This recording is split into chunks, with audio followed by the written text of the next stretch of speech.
Hello. My name is Savannah. I'm a developer advocate here at Redis. Um, I decided to be outside today, so we've got potentially a little bit of background noise. But I'm wearing headphones, so someone will have to let me know if there gets to be more background noise. I hope you're doing well. And today we've got a plan. I say we. I've got a plan to wrap up the app that I've been developing on stream. There's a couple things involved with wrapping that up, and we're gonna go ahead and hop to it. I will say because I am outside today, I don't have two monitors, so you might get a little bit of that like tunnel effect if I need to take a look at that. But the plan is today we're going to fix the fact that restaurants aren't aware of each other before they're added to the geo index. So what I mean by that, right now, as I'm adding food trucks to the geo data or like the geospatial sorted set, I'm also calculating how many restaurants are near them, but they haven't all been added yet. So like if I add restaurant A and then later add restaurant B might know that it's close to A, but A didn't know that it was close to B because B wasn't added yet. So we're going to fix that. We're going to fix that the health reviews for food trucks, fix health reviews for food trucks that actually exist. So right now I'm auto-generating health reviews. And right now those are for our fake restaurants that we made up on stream. I'm going to switch that over to the actual food trucks. And the current questionable filter doesn't account for a low first review with no text. Really, I might just like evaluate this whole like questionable review filter again. And then we're going to do some lessons learned as we go. We're going to make a steps to run for GitHub. And then we're going to wrap up. Yeah, that's the plan for today. So to start off, the problem is that when I'm doing these restaurants walkable, like we're doing this geo search store with a 2-mile radius from whatever member truck at name in truck locations we're currently looking for. So we can't do that. And then we're saving this model right here. So I don't know if what we want to actually do is update this data, or if we just want to have a sorted set that says like every restaurant and how walkable it is, or not like how walkable it is, but how many restaurants are within that 2-mile radius. I don't know if it's a better idea to try and update all of these, or if it's a fine idea to just make a new sorted set with how many of them are close. Because this GeoSearch store will get a new geospatial index called close to whatever restaurant we're at. And that will store all of those things. Okay, so we're already creating a new thing here. So yeah, I think instead, I think we'll just comment all of these out. I'm sorry, I am like periodically checking over here. Greetings, new background. I am just outside, so I only have one screen. So you get a little bit of this tunneling effect over here. But yeah, it's just a lovely day here. It's about like 70 degrees outside. I'm on a screened-in patio, so there's no bugs. It was a lovely day to be outside, so I figured I'd go for it. So after we've done all of this, and we've added each location to the truck locations, and we've got this restaurant list of the truck names we have, we can then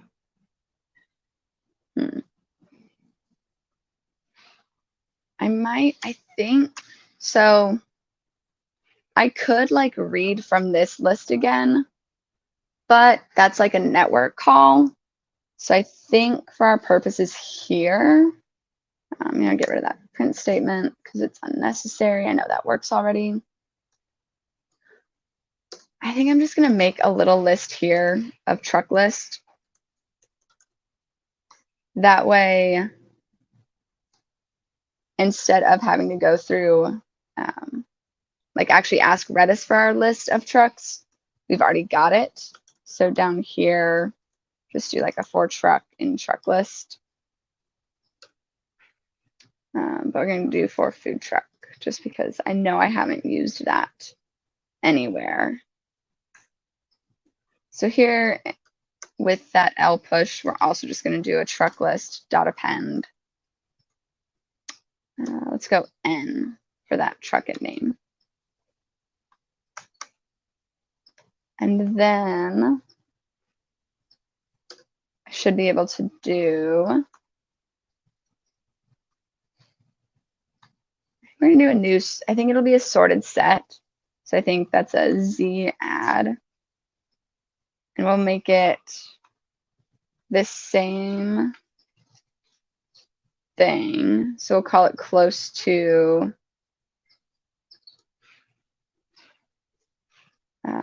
but N will need to be defined. It'll be food truck. So it'll be close to food truck. So like, for instance, let's see. So the other thing that you get a little bit of this tunneling because I'm outside. I also have a smaller screen that I'm working with. So for instance, we'll have like close to and the go. And it will say how many restaurants are close to there. Yeah, and that'll work just fine. So that will be the key. Or no. Yes, that'll be the key.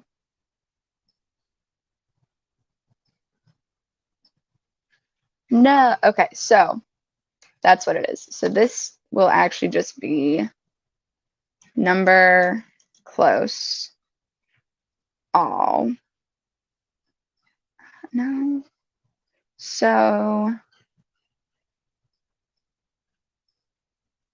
we're going to have one sorted set, and then each individual member is going to be a food truck name and how many restaurants are close to it. Okay, so this is going to be called just like num close. That probably needs to be a string. And then our mapping will be close to, actually, let's just do food truck. Yeah, that'll be our food truck, comma. I think this will need to be a list. And then the second value is where we're going to do this geo search store. But that geo search store is probably unnecessary. It's definitely unnecessary. Okay, so instead we're going to do n equals that geo search store. Well, I don't need to store this. We're not using it anywhere. The plan today is to wrap this up, so we're not going to use it anywhere. So instead of using that data just like totally unnecessarily, I'm not using it, but instead of like storing that data when I know I'm not going to use it, we're just going to do geo search. And then I can do, I believe I'll be able to do the length of this. Because this geo search close to, so like our geo index is called truck locations. We're searching by member, and that'll be, instead of this, it'll be food truck. Because that will be what our members are called, because we put those names in here. So now instead we'll have a single sorted set that holds how many restaurants are close to each of the other restaurants. And the reason it didn't work up here is because like I was doing this as I was adding more restaurants. And so, you know, if I hadn't added a restaurant that's close to you yet, you're not going to have that data. You don't know that it's close to you. So instead, we're adding all of those to a list, and then they get their own little sorted set that has how many are close to them. Yeah. So I think now if we do parse trucks, okay. Oh, so I need to get rid of the restaurants walkable in my model.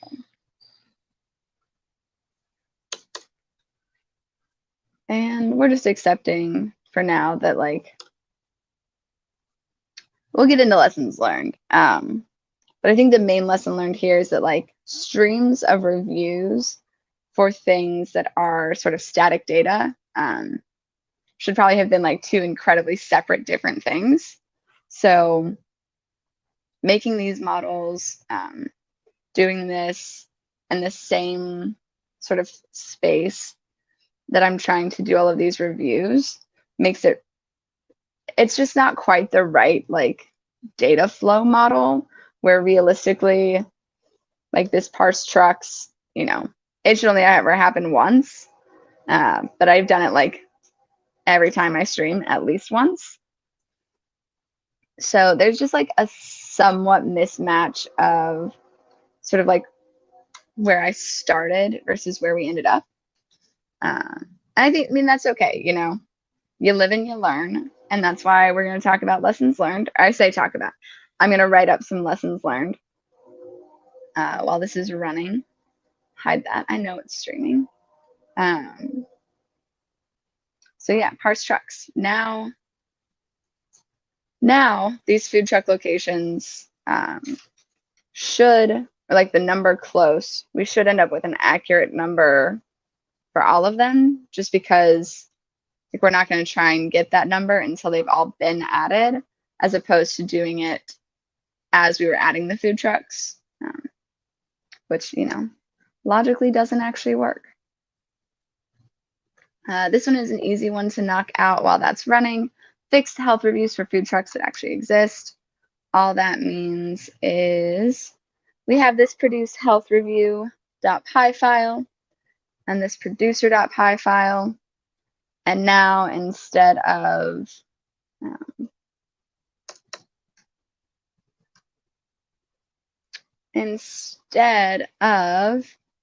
our restaurants being fake restaurants, our restaurants will be read from our Redis instance. And we can also delete that comment for the same food trucks we are using everywhere. So I'd love to comment in there for like my own, like to remind myself that these reviews were being generated for the fake data, the fake restaurant names, and not the same data that we were producing the other types of reviews for. So this low health group could now actually happen again. And I need to, let's see. We'll add huge disclaimer that these are fake reviews. And by that, I mean like these restaurants, these food trucks that we're now using, they're actual food trucks. It's public data. We got it, you know, from the internet. And I know there's always a chance that reviews are fake, but I want to add a huge disclaimer at the top of the README that says like, these reviews are being generated automatically. Like this in no way says anything about the food trucks that we have. And that's also part of why, like, the pub sub, I'm okay with it not going anywhere really right now.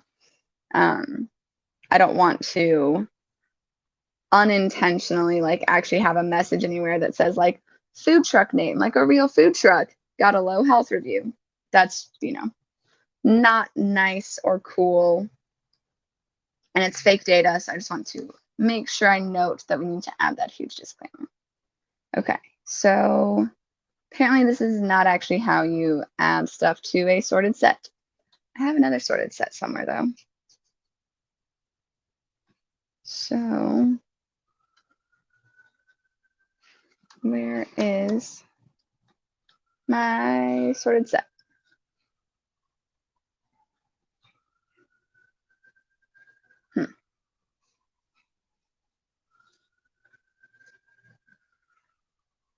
And XAdd is the streams.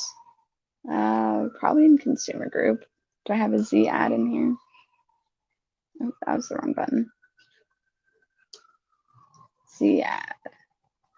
It needs to be a dictionary instead of a list. Okay, so this becomes that, and that comma becomes a semicolon, becomes a colon. Cool.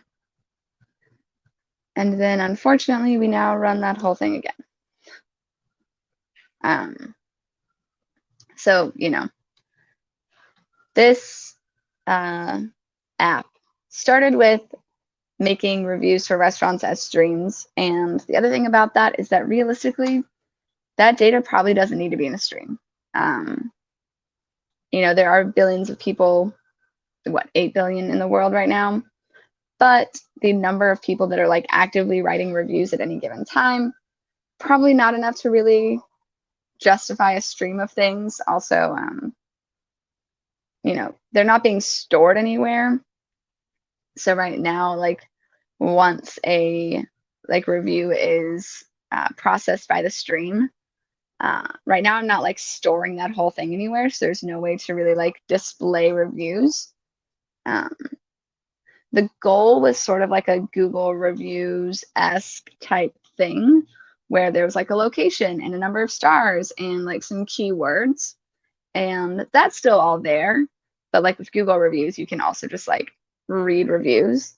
That is distinctly not here. So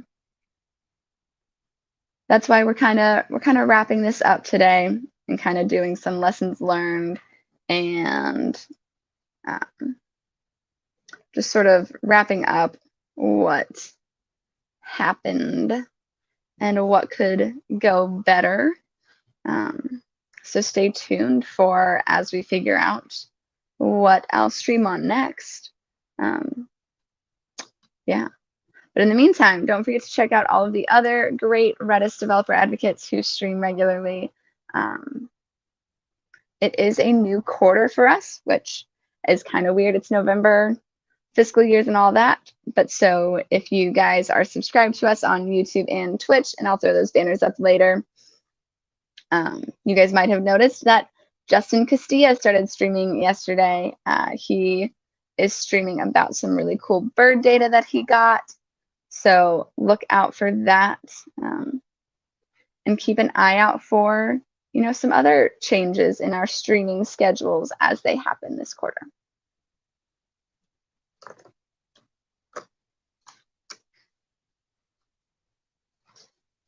Okay, let's see what else is on the to-do list. That's done. That one's easy. This one should be done now, but I'm gonna wait for that to actually like successfully run all the way through. So then like this current, our like questionable reviews filter, did I just get rid of that whole thing? Because I wouldn't be sad if I had gotten rid of that whole thing. I commented it all out. Okay. So I like the idea of being able to flag a review as questionable, so I might leave it here commented out. But like the problem is the way it runs right now, if like the very first review that a restaurant gets is low, because it won't have like a higher average rating. So it won't hit, or it won't even have like a low average rating. It won't have, or no, I guess that should have worked. So my thought was that if its first review was low and it didn't have any text in it, then it would do this. And so we would get an error because of where I was calling that from. Where does that even get called right now? Did I delete the line that calls it? I did, because I had to base that on a condition. Okay, so I still like the idea of being able to flag a review as questionable, and so I think I'm going to leave it in here as, yeah, I think I'm going to leave it commented out. And I think I'm just going to add some comments at the top. Lessons learned. Flagging if a review is questionable is tough. Oh, don't do that. Okay. So first reviews, should they always be either, like should they always or never be flagged? Like if the very first review for a restaurant has no text, should it be flagged? So I think I'm just gonna leave it as like first reviews are extra tough because there's no baseline. Once, like when you look at like an established restaurant that has like 1,000 reviews and it gets a random 1-star review with no text, like that one's a lot more easy to be like, that's kind of a weird review. I don't know that I care about that review. Like when I'm personally looking at restaurants and reviews of them, if it's like a 4.5-star restaurant with a 1-star review that has no text, I'm like, and that's meaningless to me. So like I don't mind. I like the idea of trying to flag that. But if there's no baseline to compare a review to, then like those first reviews are really tough to kind of say like, should this be questionable? So I guess there's like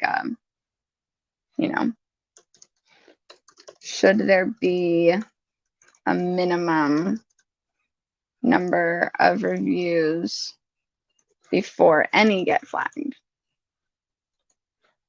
So that you really do have something to sort of like compare them to. I'm going to tab those in just so that it's a little more clear that those are under the lessons learned.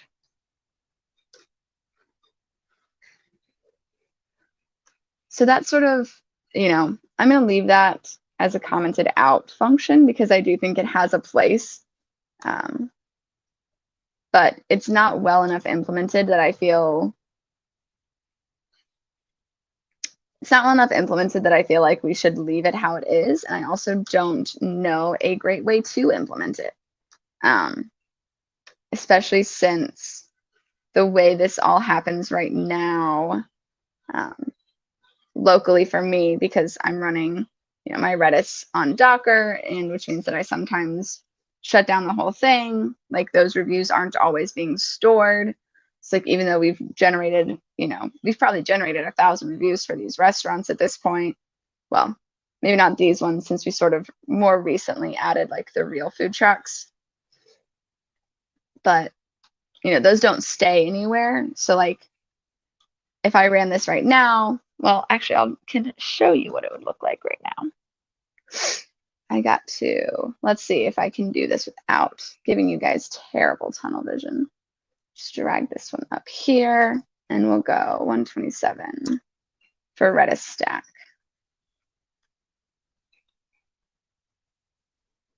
And we can see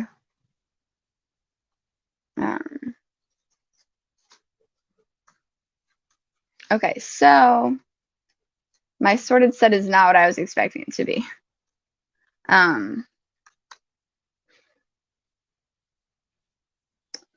Or is that because I did it wrong the first time? Do we have a singular one called num close, I guess is the question.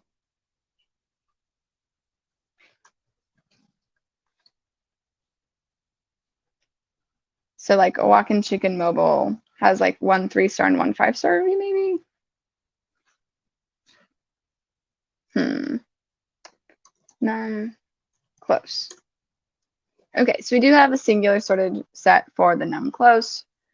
We got lots of places with 2 and then 6, 10. These two both have 62 restaurants near them. That one only has 61. So that's great. Okay, cool. So that sorted set is what I'm expecting now. But for instance, oh goodness, stop. No, just go back. Okay. But for instance, like there are some times that instead of trying to go and delete this sorted set because it doesn't mean anything, this number is literally just like the geospatial coordinates, at least it should be, like the geo hash for this restaurant. Well, so I guess like this is giving us the ones that are close to it.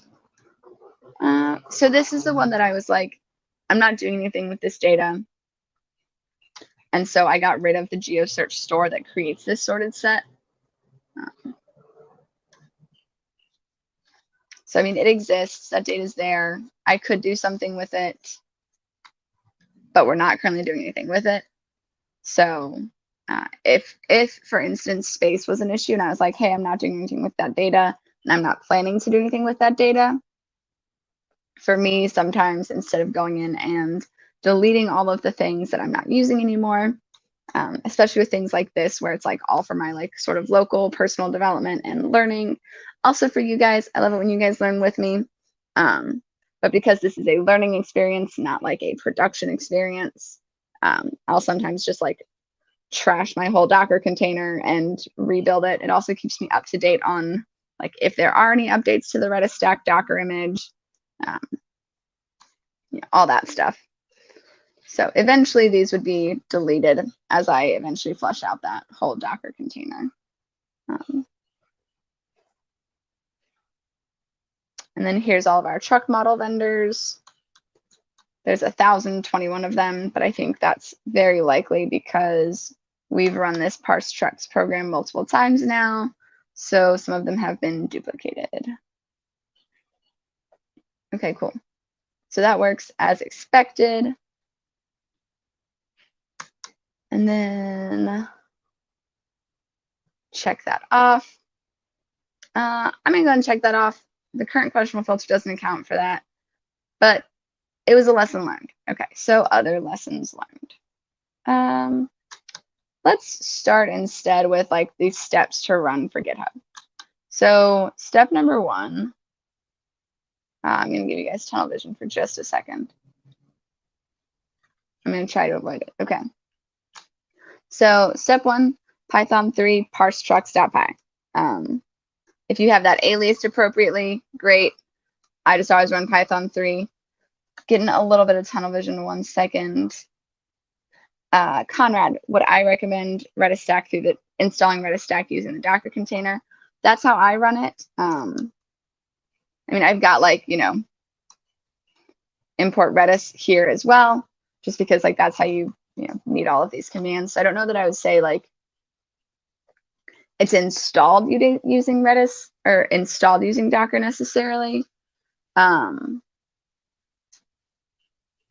Yeah, so it's not necessarily that it's installed using Docker, but that's where my like Redis database and like that data is hosted is in that Docker container. I found that to be the easiest way to sort of especially get started, especially like for local development. Obviously, if I was getting into more stuff where like I wanted you guys to be able to interact with it, I would have to use the cloud and get into all of that, which you should do. I mean, it's really cool to make an app that other people can actually interact with. So it sort of depends, I guess. But as far as for like learning how to use Redis, learning how to make an app, learning all of these tricks and all of these functions, and that immediate sort of local thing where I don't have to worry about what I'm going to do in the cloud. I don't have to worry about how many people it's going to use. How many people are going to use it. For me, like for things like this, running Docker works for me. For local development, I would absolutely. I know Justin Castilla has done some stuff with Redis Cloud for like his, he was like moving, and he used some cloud data to like track his moving boxes. And he's starting to stream on Mondays at 6 p.m. Eastern time. I believe it's 3 p.m. for him over on the West Coast. So you should hop into his stream as well. I think I might be the only one of us that, well, no, I think most of us, when we're doing stuff like this for our streams, I think most of us are developing off of the Docker image. I say developing off of, I say, most of us are putting Redis, are using that Redis stack Docker image to do local development from. So steps to run. Okay, so you have to parse all that data, get it all going. Next step is producing reviews. So what arguments do I need for this one? Produce health reviews. Doesn't take any arguments. Okay, so produce health reviews.py. And then I believe, just like the producer.py, does it take any arguments? No. Okay. So it's going to be basically the same, but just producer.py. So that should get all of the producers going. I saved all of them, both of them. And then this consumer.py is pretty much now deprecated. It doesn't do anything. Well, it does things, but it's looking for a stream key from jobs, which is where we started off with for this. So we're not going to include it in our steps to run. Our consumer group.py, though, takes one argument. Okay. So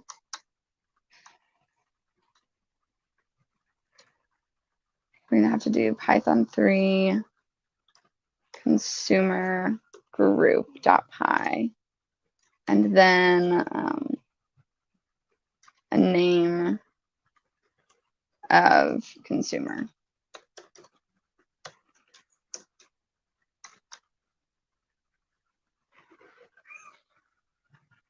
Yeah, anytime. I love answering questions. I love trying to answer questions. That's what I'm here for. Don't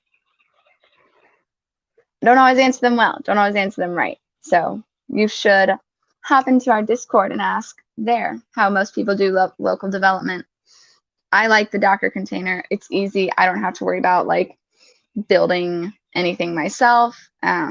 You can, like, there is open source Redis that you can build and run yourself, and you are welcome to try that. That is also a very cool option for like if you want to try to make changes to Redis, like core Redis. You can try that. It's not something that I tend to try to do. Like as a developer advocate, my goal is to help you guys be better developers with Redis than I can be. Not that I can be, but like my goal is for us all to become better developers together. But it's my goal to help you use Redis, not to change Redis. So I use the Docker container just because it's incredibly convenient. It's easy. I don't have to try and build source code ever. Yeah, I think we've talked about it a little bit as the developer advocates. And I think everyone agrees that it's definitely like the most convenient way to get started. Yeah. So once that consumer group is running, the low health group is going to be the exact same, one argument.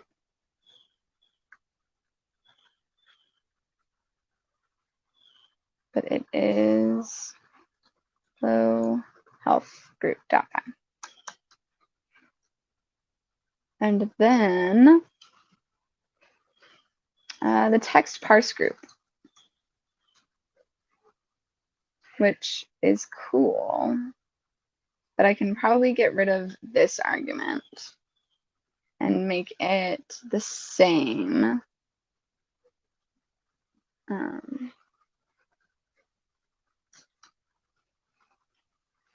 Yeah, so that's going to be reviews. Our consumer group name, we're going to make it also staff.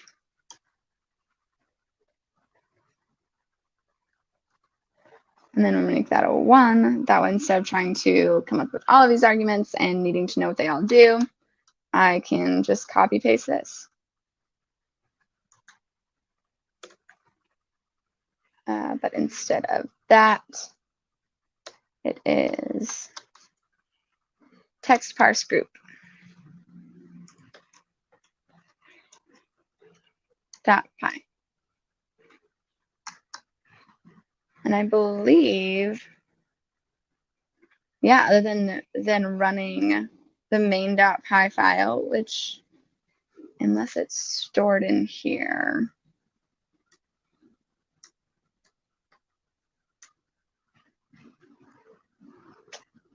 yeah, I might need to go look up how to run that, because how to run fast API.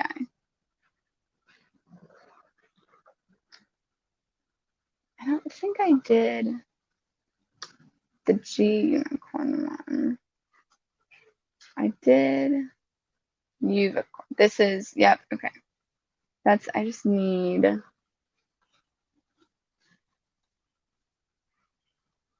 this line.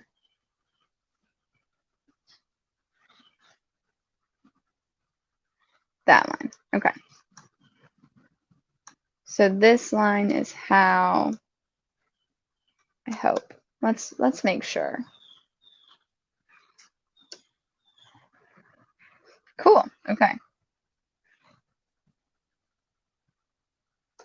And then we get that there are 36 trucks near me, where that near me is like an arbitrary location, and you can change that if you put in the appropriate things in the URL.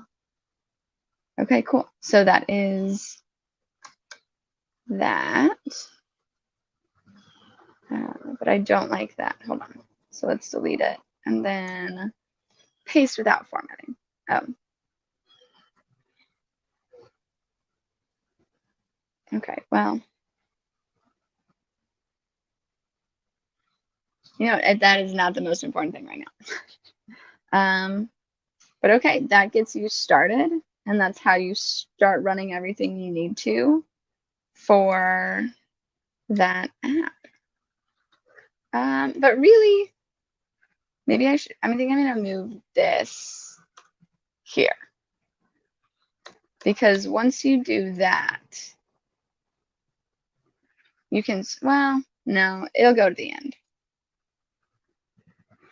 Okay. Steps to run for GitHub. Huge disclaimer that these reviews are fake, and lessons learned are just going to be on the GitHub page. So here is the GitHub page.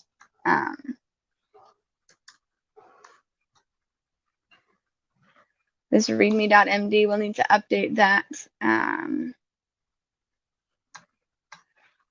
It's got descriptions for most of these files and everything. So let's see. I'm going to remove that real quick and ask you guys if you have any opinions on what lessons I should have learned from doing this. Let's see, things I already know.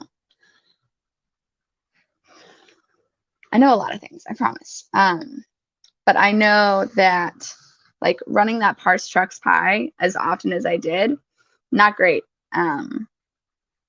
Using streams for something that like wants to be stored and displayed, probably not the way to do it.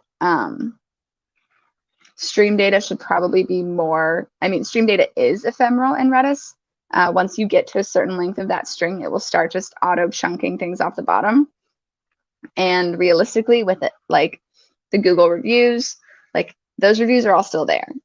You can scroll back in time, you know, as far as, well, maybe it is okay if they're ephemeral.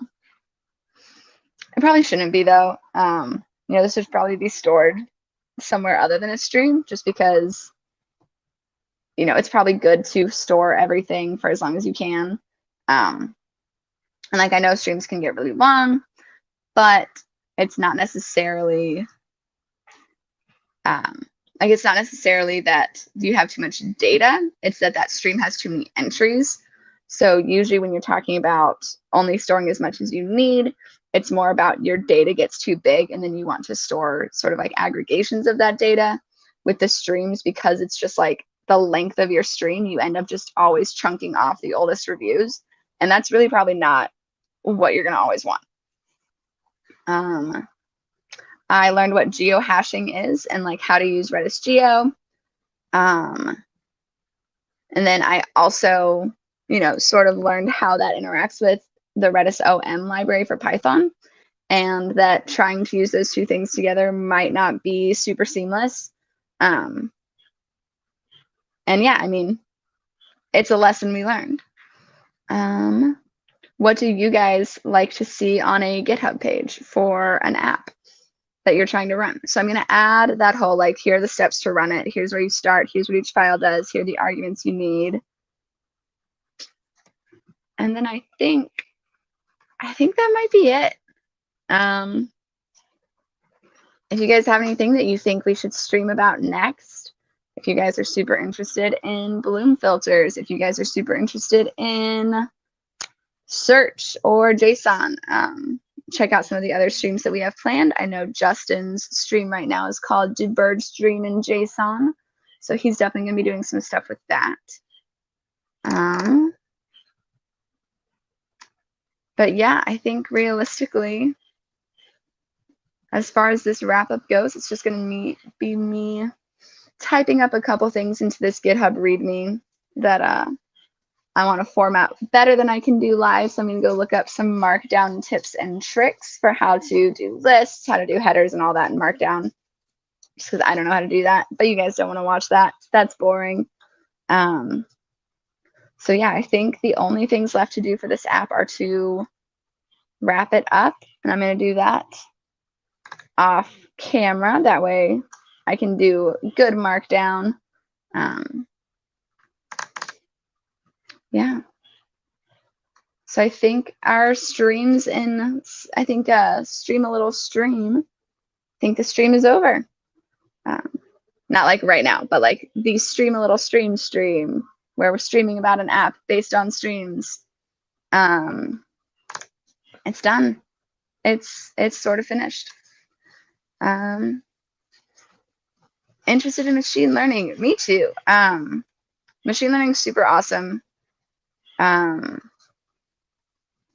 Redis doesn't have all the capabilities of some of the like other libraries and other ways that you can access some machine learning tutorials and stuff. If you have the means, I would highly recommend like Coursera. There are a couple of interesting things on there. But hey, maybe we can throw in some machine learning somewhere. We do have a developer advocate named Nava Levy, who she is here for sort of like the Redis AI stuff. You should check out some of her content. We'll see if I can, let's see if I can find her Twitter real quick. Twitter, Nava. Is Nava on Twitter? Apparently Nava's not on Twitter. Let's see if I can find her LinkedIn for you guys real quick, because I know she does post about what she's talking about with being the AI ML developer advocate at Redis.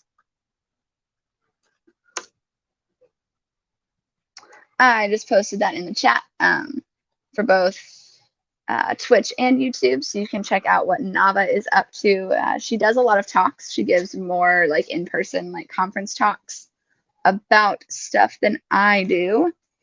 But you can see all of her stuff, and you can find some of her presentations on her LinkedIn about AI and ML at Redis. Let's see there. Throw that up. Ooh, an app showing Redis graph usage in real life. Do you know Guy Royce? He does some streaming on, let's see if he has a whole GitHub page called Graph. He has done quite a few things with that. I think his tracking aircraft also uses a little bit of graph, but I'm not as positive about that one. So you can check out his GitHub page, and maybe I'll learn some graph as well with Python. Because Guy does not stream in Python. Guy doesn't write much Python code. I'm sure he knows how. The D&D talk. Yeah, I was hoping to find that banner. It doesn't look like that one is made already, but let's see if I can't find Guy Royce. What is it? Dungeons, Dragons, and graph databases. Yeah, let's see. I can find that. I will send you guys a YouTube link for the talk he gave. It is a YouTube link for his talk at Devox Belgium. And I'm sure from there, he's got a couple of them. Yeah, there's also one for the NDC conference where he gave a similar, I think it's like the same base presentation, but I think they get updates for when new features come out, when Guy can add something new to it. So Redis graph usage in real life. I don't know that Dungeons, Dragons, and graph databases really counts as real life. I don't know that counts quite as real life. I don't know if his tracking Bigfoot talk.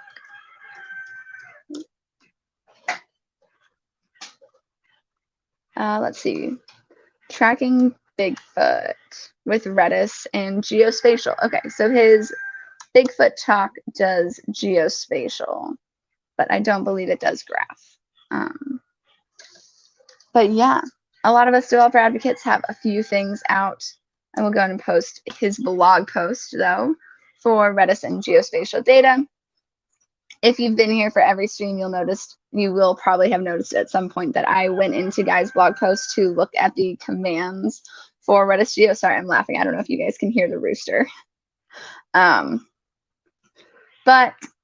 you know, Guy's blog posts are great resources as well. He pulled up some of the commands and talked about like why there's no geo delete. And that's how I learned that geospatial is actually all based on geo hashes. So it's really just a sorted set under the hood. So yeah, some YouTube links, some blog posts, and Nava's LinkedIn to see all about how she advocates for AI and ML here at Redis.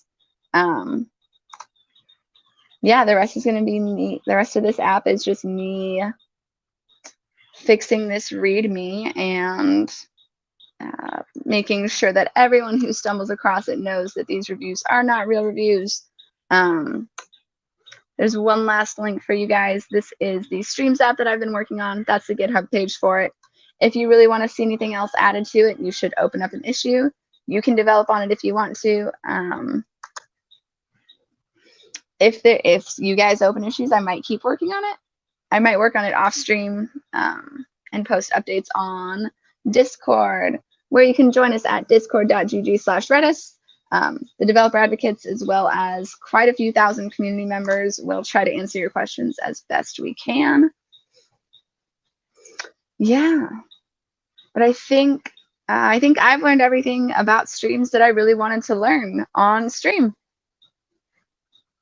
So keep an eye out for what happens next on our Redis. Let's see, I can put up the developer.redis.com/redis-live.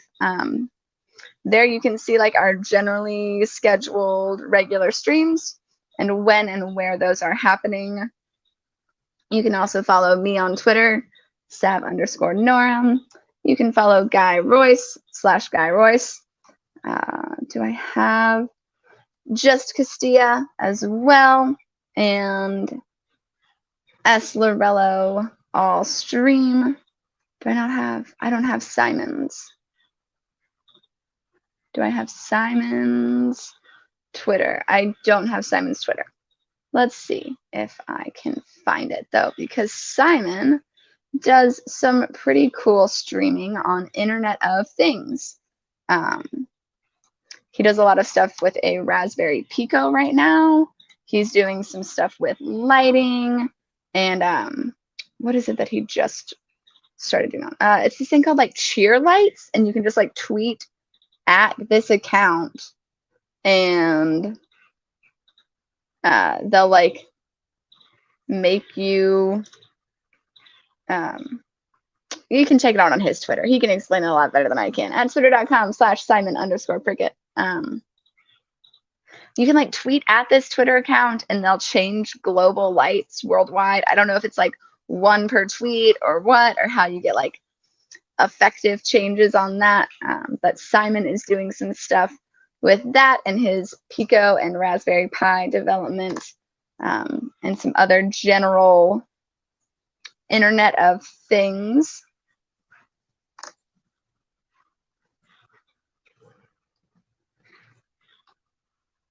Also try to add Discord bot. Ooh, leave reviews using the Discord server, but you don't want to finish the stream's topic.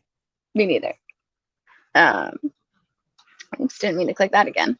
But yeah, I think I have learned all that I set out to learn about streams and geo and PubSub and sorted sets. I still forget that it's a dictionary, not a list. So maybe I will do some streaming on like the basic Redis data types and some like memory work on getting all of those right forever and ever. That way I can stop messing them up on stream in front of all of you lovely people. Aside from that, you should check out our YouTube channel at youtube.com/RedisInc. And you can follow us on Twitch and get notified for all of these live streams whenever they happen, wherever they're happening from. But yeah, I think that's it from me for this stream app. So just keep an eye out and you guys can see what we're going to do next as soon as we figure it out. Have a great rest of your day, guys.